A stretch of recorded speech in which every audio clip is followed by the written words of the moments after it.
My parents sued me for running away from them, and then they convinced my own brother to beat me up, as they only saw money in me. I've been debating whether to post this for a while now, but honestly, I just need to get it all out. Maybe someone here has been through something similar. Maybe I just need a vent. Either way, here it goes. I guess I should start at the beginning. I have always been the black sheep of my family. My parents never understood me, and it felt like they disliked me from the very beginning. They had a preconceived notion of what their child should be, and I did not fit that mold. My mother once said she didn't understand me, but it was more than that. I believe she resented me for not being the perfect child she had envisioned. My father's acknowledgement of my existence was limited to criticism, never expressing outright hatred, but making it evident through their actions. They favored my older brother, who was their ideal son, excelling academically and athletically, and achieving prestigious academic accolades. They celebrated his achievements with grandeur, whereas my accomplishments in science were met with silence. No congratulations, no pride, just nothing. It felt as though I was invisible, or worse, a burden. Home life was harsh. Each minor error I committed was perceived as a significant failure. I recall an incident when I was 10 years old, accidentally knocking over a vase. It was a modest item, yet it seemed like I had shattered an irreplaceable relic. My father imposed a month-long grounding, depriving me of television, outings, and everything else. I spent those weeks confined in my room, engrossed in whatever books I could find. It was the first time I realized that my parents would never love me as they did my brother. By the time I reached high school, I had already given up on impressing them. I was neither an exceptional student nor a failure. I kept to myself, fulfilling the minimum requirements to pass, and avoided unnecessary attention. Although I was not popular, I had a few friends who either understood me or pretended to. We bonded over our status as outsiders, the kids who were not part of the in crowd, but we had each other, and that was enough. I used to think that maybe things would get better if I could just get through school and prove to my parents that I could be something, that I wasn't a total failure. But no matter what I did, it was never enough. Even when I was accepted into university, a significant milestone for me, they treated it as an afterthought. My mother barely glanced at my acceptance letter, merely commenting, "I guess you'll figure it out then." University was intended to be my sanctuary, but it didn't begin that way. I attended a state university located far enough from home to reside on campus, yet not so distant that I felt completely isolated. My parents insisted on my return for every holiday and break, as if they didn't care about my desire for independence. It wasn't that they missed me. Rather, they wanted to maintain a connection, as if they were waiting for me to fail, to say, "See, we knew you weren't going to make it." But it was at university that things began to shift. I no longer went through the motions. I finally found individuals who did not regard me as an outsider. I encountered a group of friends who felt more like family than my actual family. We connected in a manner I had never experienced before. They did not concern themselves with my past or whether I was meeting some unattainable standard. They accepted me for who I was, imperfections and all, and that was something I had never had before. Following my graduation, I made the decision to vanish. I would not linger in my hometown awaiting my parents' approval. Instead, I would leave everything behind and start anew in a place where they could not reach me. That's exactly what I did. Upon graduation, I utilized my savings to relocate to a new city where I was unknown. Starting over without any connections was challenging, but it was the best decision I ever made. I secured a modest apartment in an area that was not particularly desirable, but it was mine for the first time, and I felt a sense of freedom. No longer did I have to walk on eggshells or feel like a disappointment. I secured a job at a local cafe while I was figuring out my next career move. Although the job was not particularly glamorous, it provided financial stability and I enjoyed the camaraderie with my colleagues. The cafe was a hub where everyone knew each other, and I quickly became an integral part of the community. For the first time, I felt a sense of belonging. I formed genuine friendships, unlike the superficial connections I had in high school. Matt, the bartender from the pub next door, was always in good spirits and kept the atmosphere light. Jess, the artist living down the street, invited me over to paint. despite my lack of artistic talent. And then there was Sarah, but I'll get to her later. Life in the city was different. It had its ups and downs, but every day I woke up grateful that I wasn't trapped in my old life anymore. There were moments of struggle. Of course, the rent was tough to keep up with, and there were times I wondered if I'd made a mistake running away. But then I'd remind myself that anything was better than going back to the place that had made me feel so small. One night, an incident occurred that profoundly affected me. After finishing my shift at the cafe, I was walking home when I witnessed a man being confronted by a group in the alley.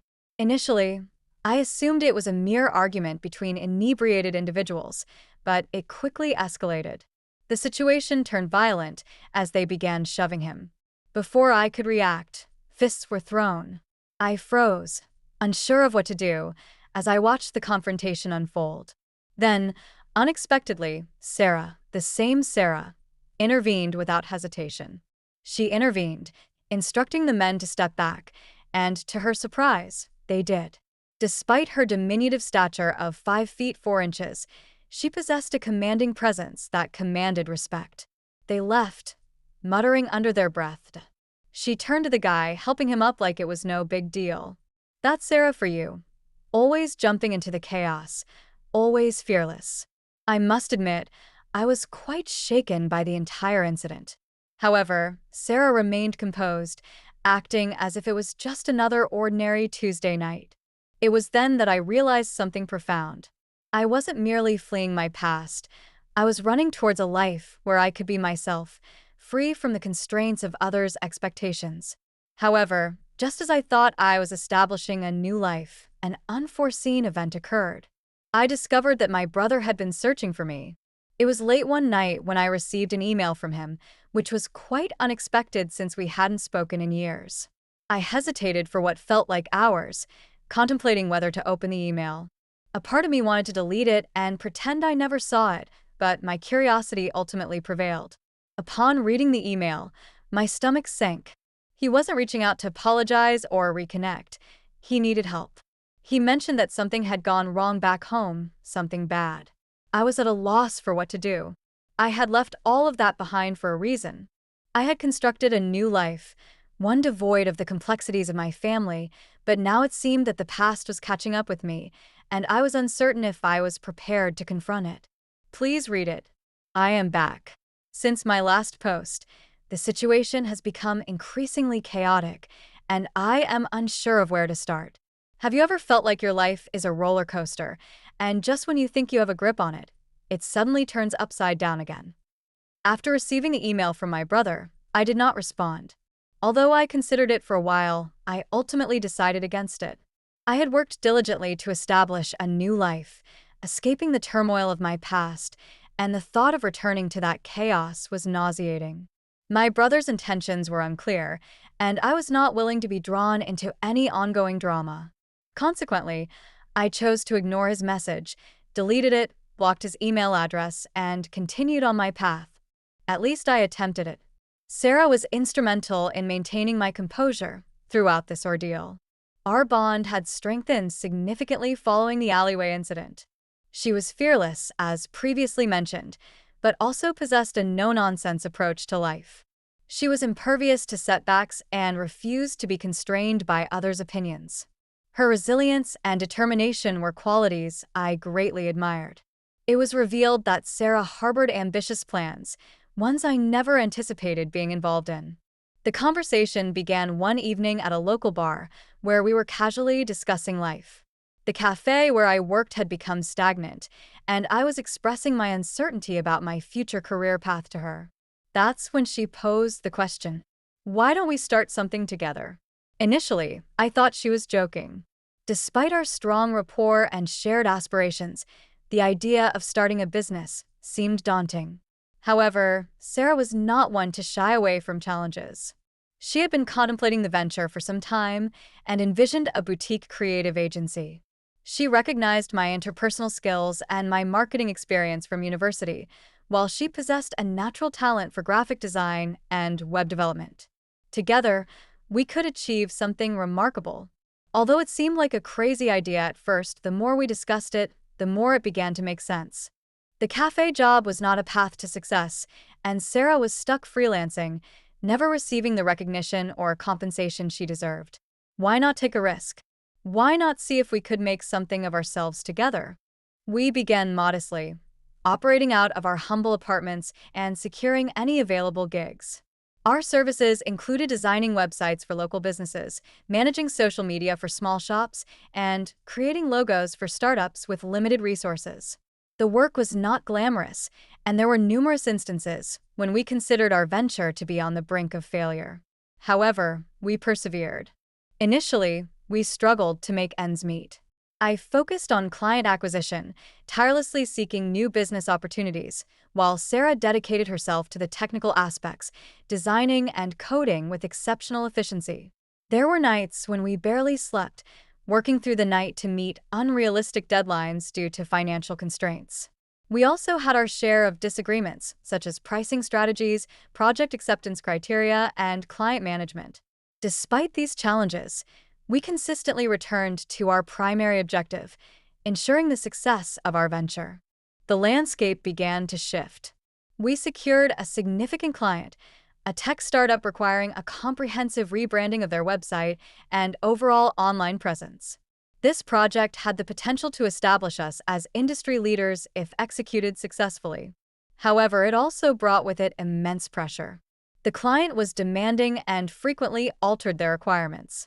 There were moments when Sarah nearly lost her composure, culminating in her smashing her computer screen after a particularly frustrating interaction with the client's project manager. Despite these challenges, we persevered, and upon completion, the client was immensely pleased with our work.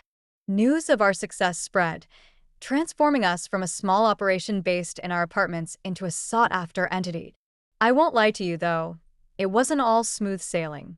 For every success we had, there was a setback waiting around the corner. One of our early clients ghosted us after we delivered their project, refusing to pay. We tried to take legal action, but it went nowhere, and we ended up eating the cost.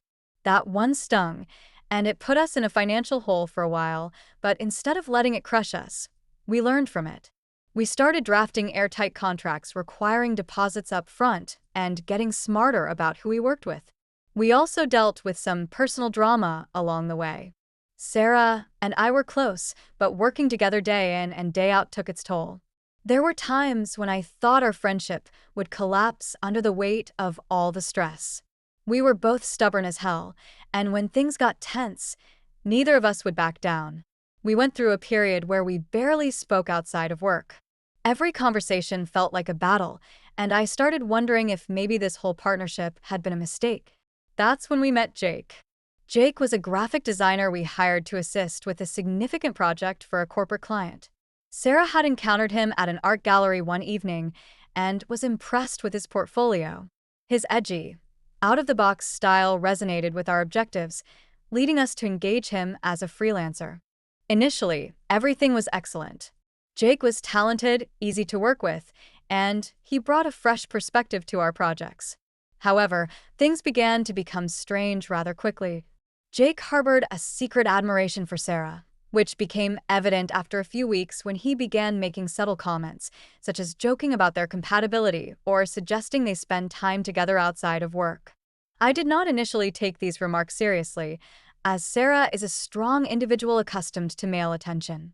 However, one evening after a late work session, Jake approached Sarah in the office and asked her out. Sarah declined, citing the inappropriate nature of their relationship given their professional collaboration. She was firm yet polite in her refusal. Jake's reaction was not well received. Over the subsequent weeks, his performance at work deteriorated. He missed deadlines, submitted subpar designs, and when we attempted to address the issue, he became defensive, attributing the problem to our lack of guidance. Following a particularly contentious meeting, Jake confronted me, accusing me of jealousy and attempting to undermine his relationship with Sarah. I was taken aback, as there was no relationship between us. Sarah did not reciprocate his feelings, and I made this clear to him. This revelation prompted Jake's outburst. Jake stormed out of the office, and a few days later, We discovered that he had hacked into our company's email server, sending confidential client information to one of our competitors. It was a nightmare. We lost 2 clients due to this incident and had to spend weeks doing damage control, trying to reassure everyone that their data was safe and that we were handling the situation. We eventually pressed charges against Jake, and he was arrested for what he did. However, the entire ordeal nearly destroyed us. We lost a significant amount of business, and our reputation suffered a severe blow. Initially, I was uncertain about our recovery. Sarah was hit harder, blaming herself for Jake's involvement in the business. She contemplated leaving, citing the stress as unbearable. However, we did not give up. Instead, we doubled down. We focused on rebuilding our reputation, providing exceptional service to our remaining clients, and gradually, we began to regain our footing. It took months, but we managed to regain the trust we had lost. In a way, the entire experience made us stronger. We were more cautious about who we allowed into our circle, and Sarah and I grew closer than ever.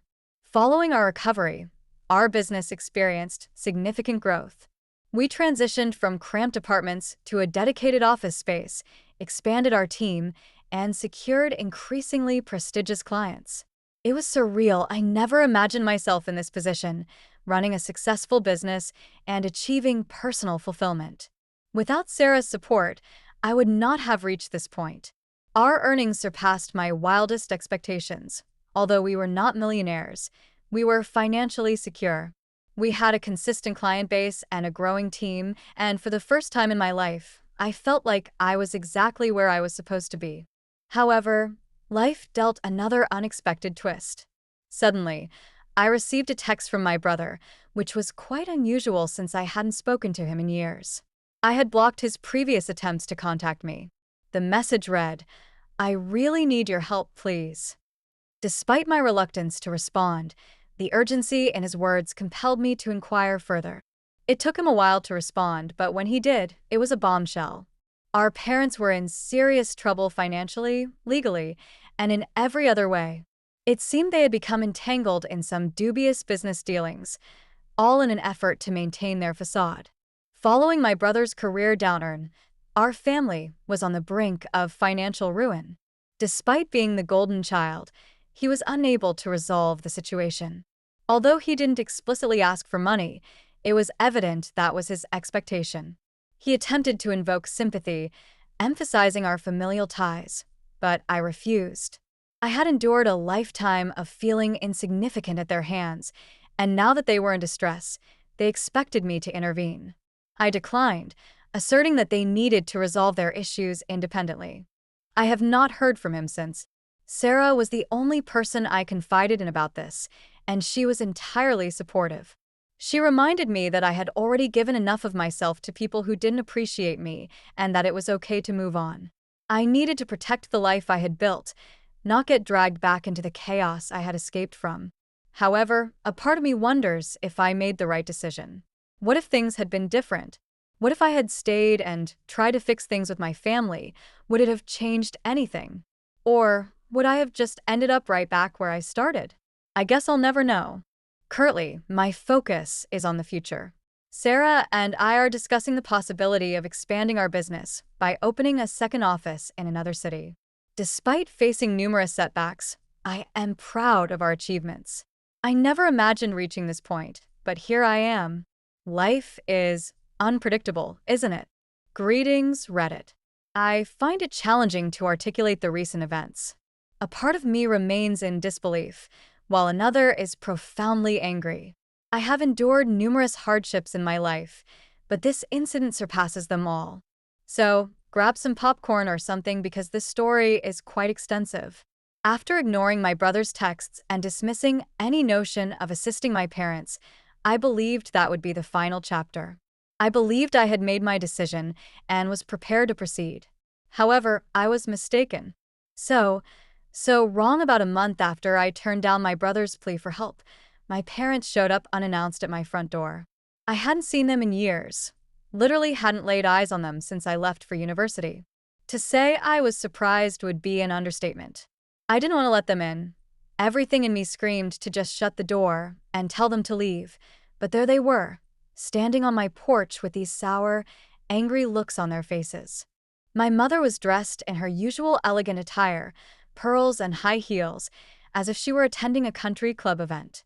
My father appeared weary, having aged significantly since my last encounter with him.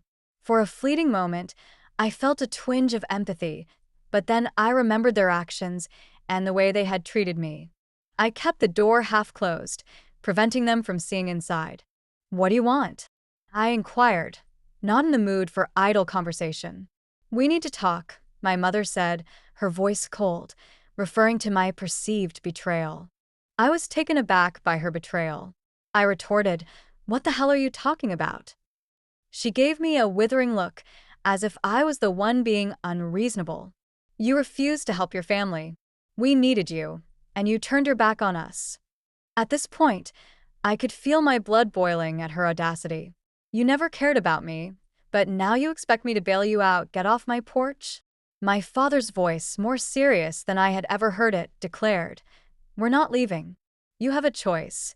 Help us, or we'll take everything you have." I found myself laughing, a full-on laugh in their faces, daring them to take what they had, for I had nothing to lose. My mother stepped closer, her eyes narrowing. "We have consulted with a lawyer, and we are owed everything. We have provided you with your education and supported you for years. If you do not assist us, we will take legal action against you and ruin your life. Don't think we won't." That's when I realized they were serious. They threatened to sue their own son because I refused to give them money. I don't know if I've ever been that angry in my life. I told them to get lost, that they were out of their minds, and slammed the door in their faces. I thought that would be the end of it. But of course it wasn't. Approximately a week later, I was served with legal documents. It was revealed that my parents had hired a lawyer and filed a lawsuit against me for neglecting family responsibilities. They claimed I owed them thousands of dollars for raising me and financing my education. It was merely an attempt to compel me to provide financial support, but it was irrelevant. I was compelled to appear in court. Sarah was a godsend during this time. She was just as shocked as I was when I told her about the lawsuit, but she remained steadfast in her support. Our legal team, bolstered by our business's success, advised me that the case was frivolous and would not withstand scrutiny in court. However, the stress persisted, exacerbated by the notion that my own parents were willing to subject me to such ordeal. To put it lightly, it was a significant mental burden. The court case itself was a spectacle. My parents played the victim card with practiced ease. My mother's testimony was a melodramatic recounting of her sacrifices, expressing her perceived ungratefulness and the injustice of my father's demands. In stark contrast, my father remained stoic, appearing to have lost all recognition of me. The entire situation was surreal, but the fact remains that their case lacked substance. Their claims were baseless, and their attorney, a disreputable individual seeking a quick profit, was unprepared for the counterarguments. Our legal team effectively dismantled their case. It was evident to everyone in the courtroom that this was merely a last-ditch effort to extort me, and we emerged victorious. Although I was not surprised by the outcome, I felt a sense of relief when the judge ruled in my favor. My parents had no choice but to abandon their claims and leave empty-handed. I believed that this might be the final outcome, but I was mistaken once more. Following the court case, the situation deteriorated. It was a Sunday afternoon, and I had just completed a run in the park. As I was returning to my apartment, minding my own business, I suddenly heard someone shouting my name. I turned around, and there he was, my brother. I hadn't seen him in a long time, and just as long as I hadn't seen my parents, he looked rough, like he hadn't slept in days. And there was this wild look in his eyes that immediately set off alarm bells in my head. Before I could say anything, he started screaming at me. "You ruined our lives." I didn't even have time to process what was happening before he charged at me. I attempted to retreat, but he was too swift. He held a rusty pipe in his hand, and before I could react, he swung it at me. The impact on my side sent a sharp pain through my ribs, causing me to fall to the ground. Despite my efforts to shield myself, he continued his assault, driven by madness, blaming me for the collapse of everything, for turning my back on the family, and for destroying them. I honestly thought I was going to die. He kept swinging the pipe, hitting my legs, my arms, anywhere he could reach. I could hear people shouting in the distance, but everything was a blur. The pain was unbearable, and I couldn't move. All I could do was try to shield myself as best as I could, but I was losing strength fast. Suddenly, I heard someone shout, "Stop." A group of bystanders witnessed the incident and rushed to intervene, pulling my brother off me. Despite his continued screaming, they managed to restrain him. One of them had already contacted the police, and within minutes, the officers arrived and arrested my brother on the spot. I was rushed to the hospital with multiple fractures, bruises, and a concussion. The medical staff informed me that I was fortunate. Had the bystanders not intervened when they did, my survival would have been questionable. The subsequent days in the hospital were spent processing the traumatic event. The police initiated an investigation, and when they questioned my brother, he did not deny his actions. He expressed anger at me for ruining everything for the family and claimed to have been pushed to the brink. However, it is important to note that he did not act alone. The police discovered that my parents had been in contact with him prior to the attack, encouraging him to seek revenge for my actions against them. Although they did not explicitly instruct him to attack me, their actions fueled his anger, knowing his instability. Soon after, all three were charged. My brother was charged with assault with a deadly weapon, while my parents were charged with complicity for their role in inciting the attack. I was in disbelief. The individuals who were supposed to love me and be my family had conspired to harm me, possibly even to kill me. The trial was a harrowing experience. My parents vehemently denied any involvement, insisting they were unaware of my brother's violent actions. However, the evidence was compelling: phone records, text messages, and emails. They had been complicit from the beginning, sowing the seeds of hatred in my brother's mind. My brother was sentenced to prison for the assault, and my parents were found guilty of complicity. They avoided prison time, but were subjected to substantial fines and ordered to undergo counseling. It was a bittersweet victory. Justice had been served, but at what cost? My family had been irreparably fractured. There was no turning back. Following the trial, I endeavored to reconstruct my life. The physical wounds eventually healed, but the emotional scars persist. I severed all ties with my family, regarding them as deceased. I am indifferent to their whereabouts.